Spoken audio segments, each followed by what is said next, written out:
Unfortunately, we have to interrupt the song to get back to Clash Royale. The 2v2 coming your way, and we are so pumped. Just to review, it's Elsiop and Johnson facing off against Reiki, Jones, and Rad. CRL China having a one-game lead over CRL Asia 2-1, where Mikenbuya fell essentially to Unstoppable. And now hopping into the game just a little bit late. We had to finish the song. Musketeer just dropped by Elsiop and Johnson, who have a very, very slight damage lead over Reiki and Rad. Tornado banned, which, you know, it does create an interesting question, Andrew. Does Giant Skeleton have anywhere near the same utility in 2v2 without Tornado? Yeah, that's interesting, you know, and also you see here Elsiop and Johnson running a graveyard deck, so maybe trying to pull a quick one on Rad and Reiki Jones, even with that freeze ban. And as you can see, they couldn't fit all of the Nova players into the Nova graphic there. So we do have a nice selection. Elsiop and Johnson bottom of your screen now, opening up with Graveyard on the left-hand side. You see the double Graveyard coming out for Elsiop and Johnson. And double Lava for PONOS. Which is kind of what we expected to see when we saw the freeze ban. So Elsiop and Johnson doing a nice bit of mind games here over PONOS. And here we have the balloon coming in. We saw this from PONOS yesterday, running Lava Balloon in 2v2, something that we did not see really at all. Wow! And CRL has two big drops! Two huge drops, Rich, and no snowball in cycle to get that balloon off the tower. And as you mentioned yesterday, with NATO being out of play, we will see a lot more Lava Balloon in 2v2. Well, at least from PONOS, that is the case. So fascinating here, Elsiop and Johnson going with this specific graveyard construction behind this Giant Skeleton. Of course, the 1v1 version of this deck has been very popular over the last couple of weeks, ever since the final weeks of CRL West. Now you see left-hand tower finally does go down. Nova trying to put together a big push to the right-hand side. And you see there, Reiki Jones and Rad feeling very, very confident about their defense, using the poison up high as opposed to holding it for the graveyard. Now, they did take quite a bit of a damage there, but still in a very commanding lead. Final 30 seconds, and again, you see the wide selection of splash troops here. Very interesting choice. I mean, I'm going to harp on this quite a bit, Andrew. Very interesting choice from Nova to go with a splash-heavy deck with no NATO. Yeah, very, very surprising. And once again, Balloon getting on the tower will not get the second drop. But Reiki Jones and Rad making it look easy here in the first game of 2v2. Damage done. So PONOS drawing first blood here in 2v2 over Elsiop and Johnson. And it's going to be a big question to see what kind of changes they make next time around. Maybe they were hoping for a different matchup is why they went that direction. But again, the question of so much splash, no way to gather stuff together, was that a bit of an error on the part of Nova? Yeah, I mean, you have to think so. Now Elsiop taking his 7th ever loss in 2v2. Johnson taking his 3rd ever loss in 2v2. And they did not have any responses.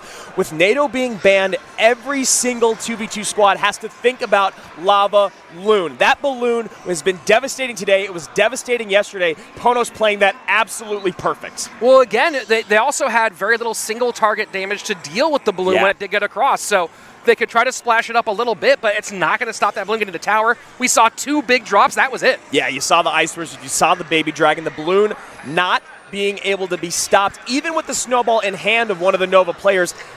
Out of cycle most of the time. You saw them use it on offense, trying to get rid of those guards, trying to get some damage on that tower. But honestly, those graveyards were very easily defended by PONOS' Reiki Jones and Rad. And now this was a situation where on a game schedule right now, PONOS and Nova all tied up at 2-2. Yep, exactly, which is a big, big move here for CRL Asia. PONOS doing exactly what you'd expect. Again, not a dominant force throughout the season, but they did very, very well, and then you saw what they did in playoffs. And again, at the competitive level, once you get into the playoffs, once you get to that final stretch, that's all that matters. If you barely squeak into the finals, if you barely squeak into playoffs, you still come out in first place. That's really all that matters, Rich. A dub's a dub. That's pretty much what it comes down to, and PONOS is good at showing up when necessary. That's very true. They're one of those like opposite teams. When the pressure's on, they play better rather than play worse. Yeah, and Mikenbuya, now even in that 1v1 set, really the heart and soul of his team. You know he's pumping them up. You know he's talking to them in between sets. You know he's helping deck build for this 2v2. And right now, Rad and Reiki Jones look very,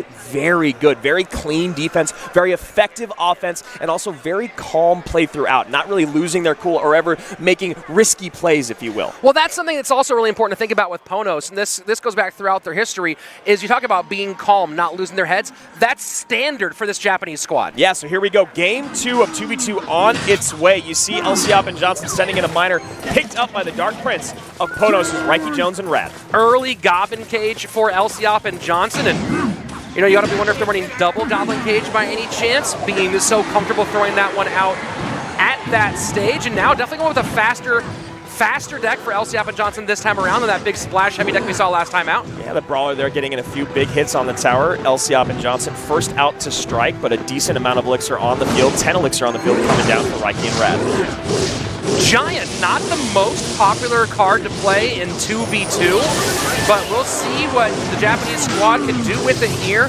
Pretty easily cleaned up is the first push by Nova. Yeah, the thing is, you have so many units on the field, the Giant just doesn't really have the health that you need or the speed that you need to get to the tower. Now, Gob Giant, not used a lot in 2v2 either, but honestly, it's usually been Golem, double Golem if you want to go beat down heavy on the ground. Something we didn't see very much in CRL West due to the no ban situation. Yeah. There was always pretty much a really great response, more than one great response to Golem on the board there. And now we have Xi'an and Johnson going Lava Miner. Yeah, Miner going right in on that E-Wiz, trying to take care and support this Inferno Dragon, so the lightning has to come down. But this is a lot on the board, but a very nice poison from Reiki Jones and Rad to save that tower, if you will. Yeah, and that is really all they could do, is save it down to 799 as we move towards double Elixir time. Things all tied up overall for the match, 2-2 after that 2v2 win by Reiki Jones and Rad. Xi'an and Johnson looking to take the lead back for Nova. So now you see Reiki Jones and Rad going opposite lane, most likely going to sacrifice this right-hand tower to try to create a massive push in the left-hand side. And recognize how little we've seen Inferno Tower here at WCG since the nerf in that recent patch. And there you go. Here comes the Rage. So double Giant Rage backed up here by Double Prince. Cannon Cart. That Cannon Cart can sneak on the tower potentially. Does it take down? Oh, yes, it will, Rich. You see not enough answers on the ground. Cannon Cart very healthy on the tower. That should be tower down. And just like that, Reiki Jones and Rad back in the game. Things look dire early on. You see a very cheap assist there with the miner coming in. Lava Hound still alive. Inferno Dragon raged up on the tower, caught by that E-Wiz.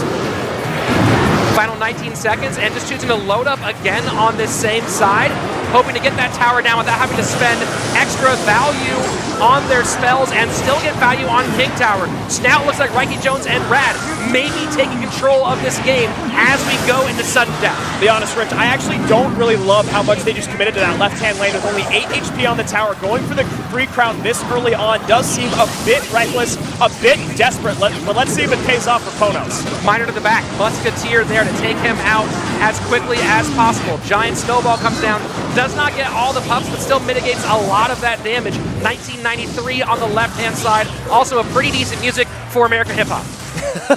Year. I almost nailed that one. Almost got it.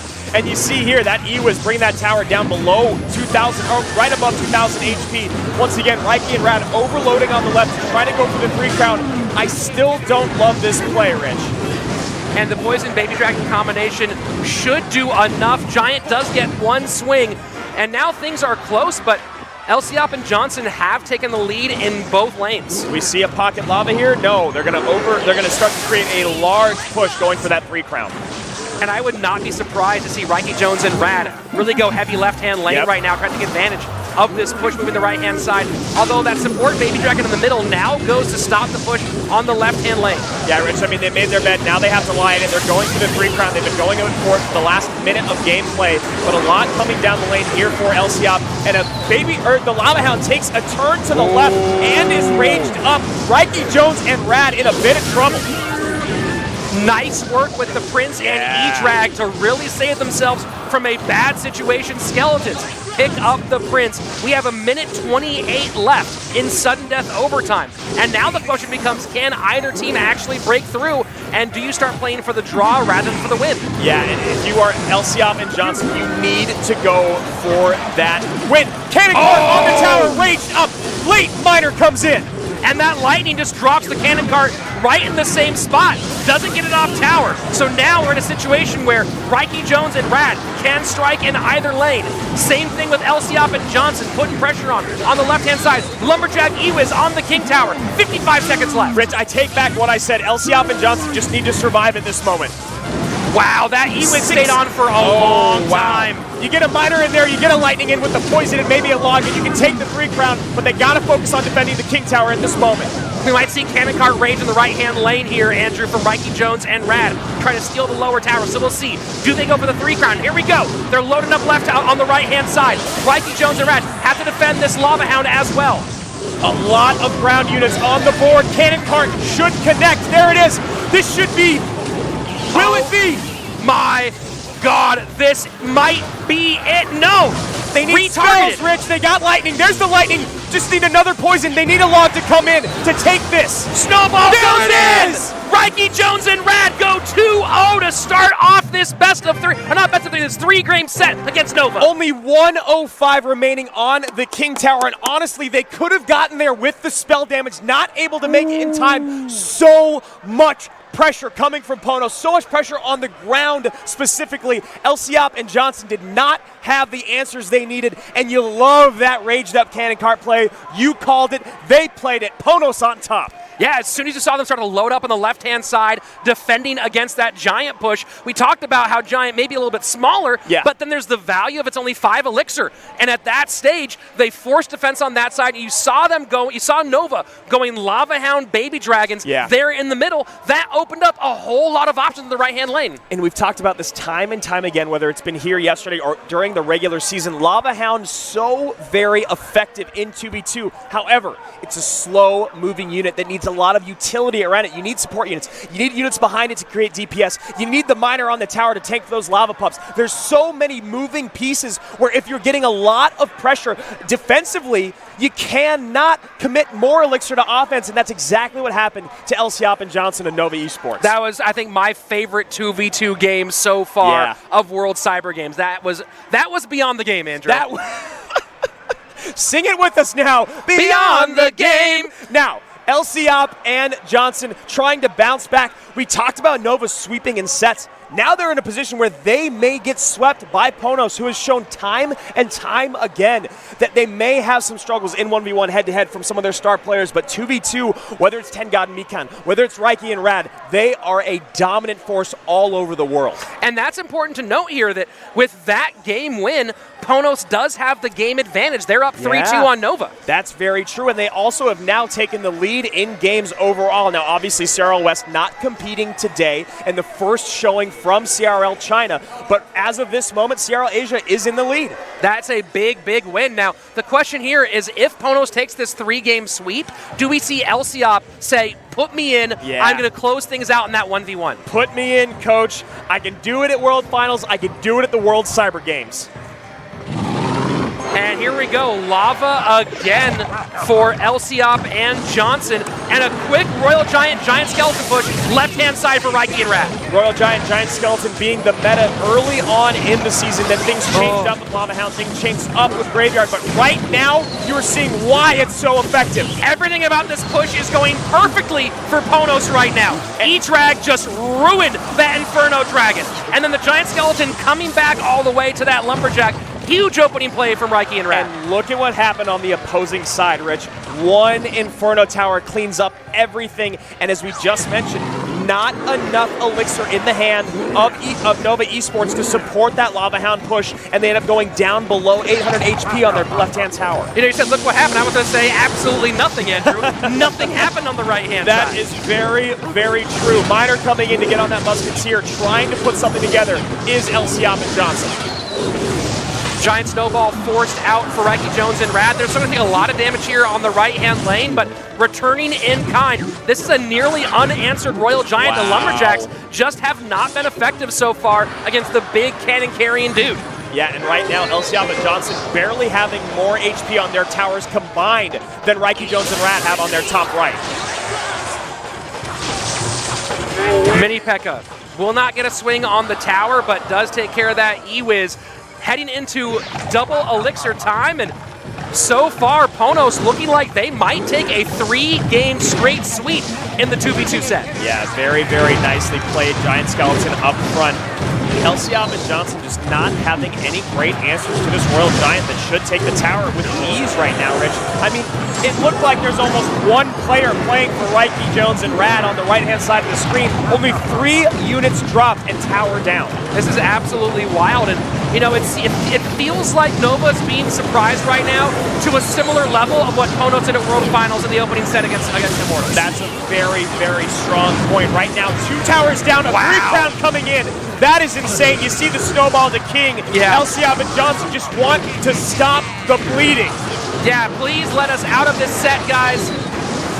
Beautiful performance by Reiki and Rad, and this opens up a lot of questions because with that, Reiki and Rad now take 5 games, or sorry, they take 4 games overall for PONOS, 1 game away potentially from taking the overall lead over Nova. And if Nova can't get it done, that puts a lot of pressure on EDGM and LGD. And you say get it done, Rich. That means they have to sweep all 3 games in the 3rd and final set. So this is one of those moments. Do you put in your best head-to-head player, or is it just day 1? You take your losses, you go back and you regroup, you get someone else confident, get someone else's feet wet, get someone else ready to go, or do you try to take the win? You know, at this point, I think you have to take the win. Yeah. If you're Nova, and this is no disrespect to EGM and to LGD, if you're Nova, you feel like you need to take every single game possible if you want to make it to those finals. You don't want to rely on the other squads in the same way, and you want to put a lot on. I mean, honestly, I think there's no question here. You put Xi'an in. Yeah. You'd say, hey man, take us to the promised land. Yeah, I mean, again, Xi'an not having a lot of success in that 2v2 set, but in 1v1, he's 33-15. So, you know, that is a 69% win rate when it's head-to-head play.